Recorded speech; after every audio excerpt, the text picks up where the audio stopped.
салом бинандагони азиз, барномаи ахбори озодиро бо охирин таҳволоти Тоҷикистону ҷаҳон пай мегирем. ҳоло таваҷҷӯҳ кунед ба сархати мавзӯи барномаи имрӯз 5 май.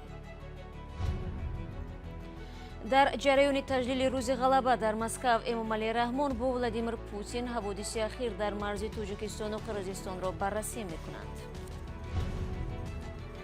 Залмай Халилзод мегӯяд сарфи назар аз беруншавии сарбозони амрикоӣ кӯмаки низомиву иқтисодии Вашингтон ба Афғонистон идома меёбад. ва надоштани пули нақдина дар банкоматҳои Амонатбонки шаҳри Кӯлоб шикояти сокинонро ба бор овардааст.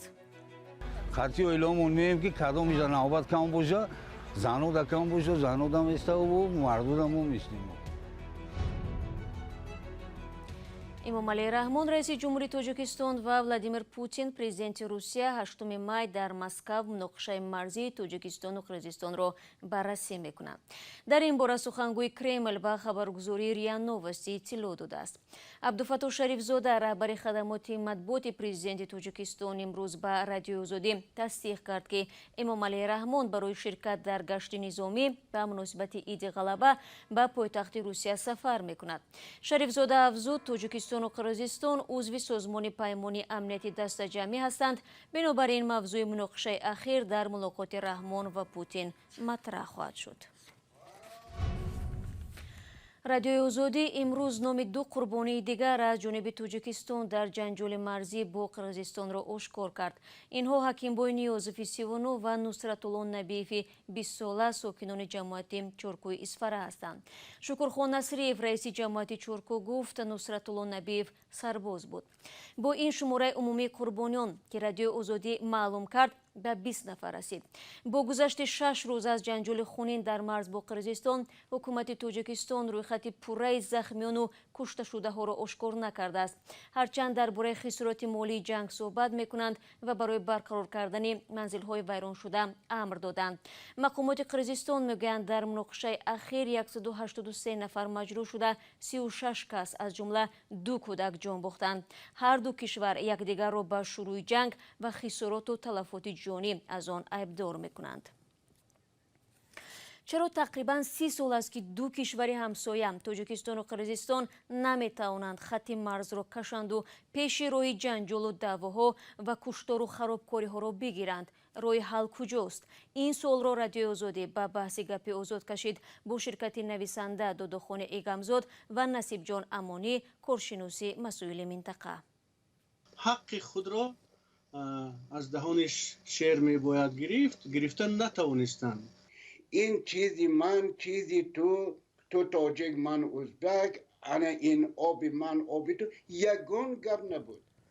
پس چرا کار به اینجا کشانیده شد حالی که ما درباره این مخالفت ها صحبت داریم و کشتارها و چیزا، پس چرا کار به اینجا کشانیده شد؟ حاضر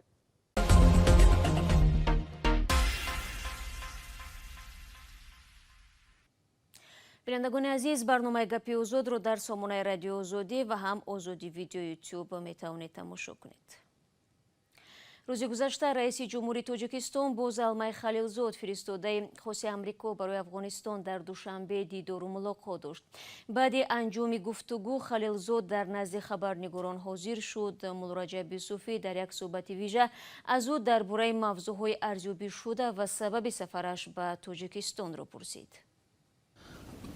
من به تاجیکستان آمدم تا درباره اوضاع افغانستان بعد از اعلان رئیس جمهور آمریکا آقای بایدن با تاجیک ها، با مقامات تاجیک درباره آینده در افغانستان و در منطقه صحبت کنم. خب آیا مقامات تاجیک چی نگرانی های دارند بعد از نیروهای آمریکایی از افغانستان می روند؟ در صحبت با شما گفتن از این چیز؟ ما یعنی امریکا میخواهد رابطه قوی با افغانستان داشته باشد، کمک های امنیتی به قوای افغان دوام خواهد کرد، همچنان کمک های اقتصادی و کمک های بشری که افغان ها ضرورت داشته باشند ادامه خواهد کرد. همچنان ما به اساس استراتژی بعد از اعلان رئیس جمهور رابطه قوی با منطقه را هم یک ضرورت شرایط فعلی میدانیم و درباره ازدیاد رابطه قویتر با کشورهای منطقه به شمول تاجیکستان هم روش بحث کردیم. خیلی خوب. پیشنهاد امریکا درباره حکومت انتقالی صلح در افغانستان با واکنش‌های تند در این کشور روبرو شد و حتی معاون اول رئیس جمهور افغانستان آقای امرالله صالح آن را سند ننگ خواند و گفت که هیچگاه زیرش امضا نمیگذارد. در سفر اخیرتان به کابل گزارش‌های رسیده است که شما این نقشه نو را روی میز گذاشتید. می شود درباره جزئیات این طرح بگویید؟ ما چون می‌خوایم هر چیز زودتر افغانستان به صلح برسه، این پیشنهاد را کردیم تا هر دو طرف تشویق شوند که روی مسائل اساسی و حیاتی توجه کنند، مذاکره روی اینها شروع کنند. عکس العمل از چیزی که شما گفتین فرق داشت. عکس العمل بسیار زیاده از افغان‌ها به دست آمد. تقریبا 30 پلان افغان‌ها از خود پیش کردن که بعدش قبولی مؤسساتی که ما پیشنهاد کرده بودیم بود و بعضی ها فرق هم داشت. حالا افغان‌ها کوشش کردن که از اون 30 پلان به 2 پلان تقریبا رسیدن و ما امیدوار هستیم که اگر بتانن به یک پلان برسن و اگر طالبا هم یک پلان از خود پیش کنن که میشه در مذاکره از 2 پلان بالاخره به یک پلان، یعنی به یک موافقه سیاسی برسن. هدف ما از پیشنهاد ما این نبود که چیزی که ما پیشنهاد کردیم امضا شود، نه. هدف ما از این پیشنهادی بود که چطور ممد سرعت مذاکره برای صلح در افغانستان شویم. شکل کامل این صحبت به همین زودی ها در وبسایت ما گذاشته می شود. تماشا کنید.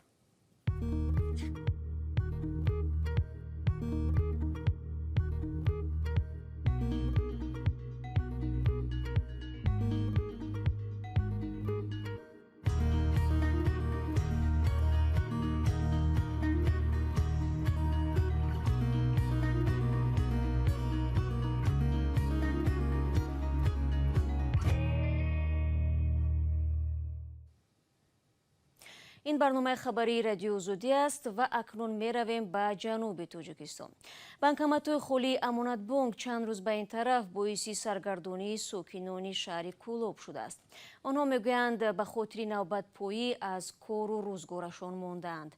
مسئولان بانک مذکور در شهر کۆلоб نبودن پول نقدینه را به بانک ملی حواله میکنند. محمود جان رحمتزاده موضوع را پیگیری نمود. صفی بانکоматҳои пулнадоштаи Амонатбонк дар шаҳри Кӯлоб ва минтақа меафзояд. надошти пули нақдина дар банкоматҳои Амонатбонк шикояти сокинонро ба бор овардааст. али ҳамидов баъди чанд рӯзи саргардонӣ дар як банкомати назди Амонатбонк пул пайдо кард.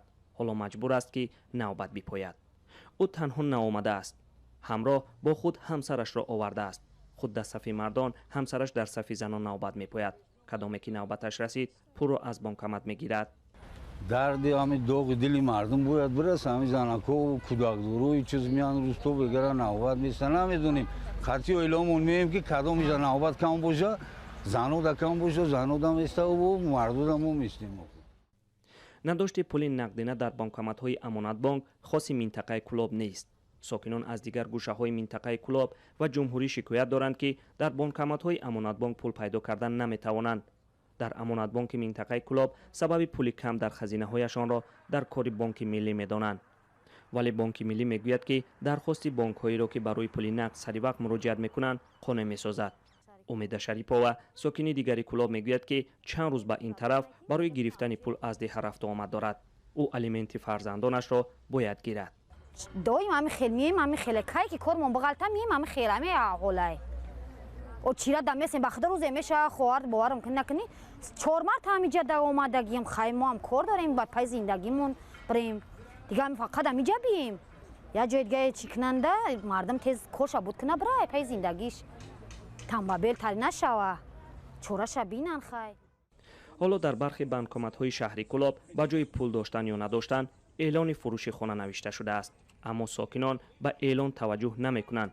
تنها در بانکمات کارتشان را میگذارند و از سنجش میگذرانند که بانکمات پول دارد یا نه. بهترین کار دوبار. امانتبانک یکی از بانک‌های بزرگ دولتی بوده، همه کارخانه‌های بودجتی و نفقه‌گیران با کارت‌های این بانک تامین کرده شده اند. ساکنان میگویند که این مشکل دائم در بانکمات‌های امانتبانک دیده می‌شود.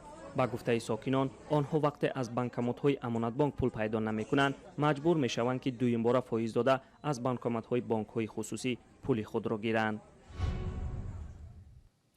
گروهی از ساکنان دهه الوکی در نویه شهری نو شکایت دارند که فعالیت کارگاه تولیدی روغن‌های مولیدنی زندگی آنها را مشکل کرده است. هرچند صاحب ملک کارخانه به این گفته ساکنان راضی نیست، اما اهالی دهه گفتند وقتی کارگاه شبانه به فعالیت می‌دراید، نفس کشیشان دشوار می‌شود. مراجعه یوسفی و امرالدین اولیموف در این باره گزارش می‌دهند. این گروه ساکنان دهه ایلاکی ناحیه شهری نو با گفته خودشان از بوی بدی کارگاه خرده بداد آمده اینجا جمع شدند. آنها طلب دارند که فعالیت کارگاه قطع کرده شود. با گفته ساکنان شبانه وقت این کارگاه به کار آغاز میکند، بوی بد تمام دهه را فرا میگیرد. همینجا نفس گرفته نمیشه. شب وقتی که کار کرد سحر میخیزه تماما سر در میکنه، دل به حضور میشه، تماما نفس کشیده نمیشه. ضرر این همین. ما نمیدونم چه نسل آینده مون چی میشه نمیشن، هیچ کی نمیدونه. ما فکر کردیم اون زواد فایده آور میزنن، در اینجا هیچ کی اکشن که ما کار نمیکنه. این بسته عریضه ساکنان به مقامات کمیته حفظ محیط زیست، دادستانی و مقامات ناحیه شهری نو است. شکایت هایی که به گفته ساکنان تا حال نتیجه نداده است. اکولوژی شهری نو ما عریضه دادیم. انا سامی پدینسانس عریضه دادیم. پروکراتوری شهری نو میدوند. اسپالکوم به عریضه دادیم.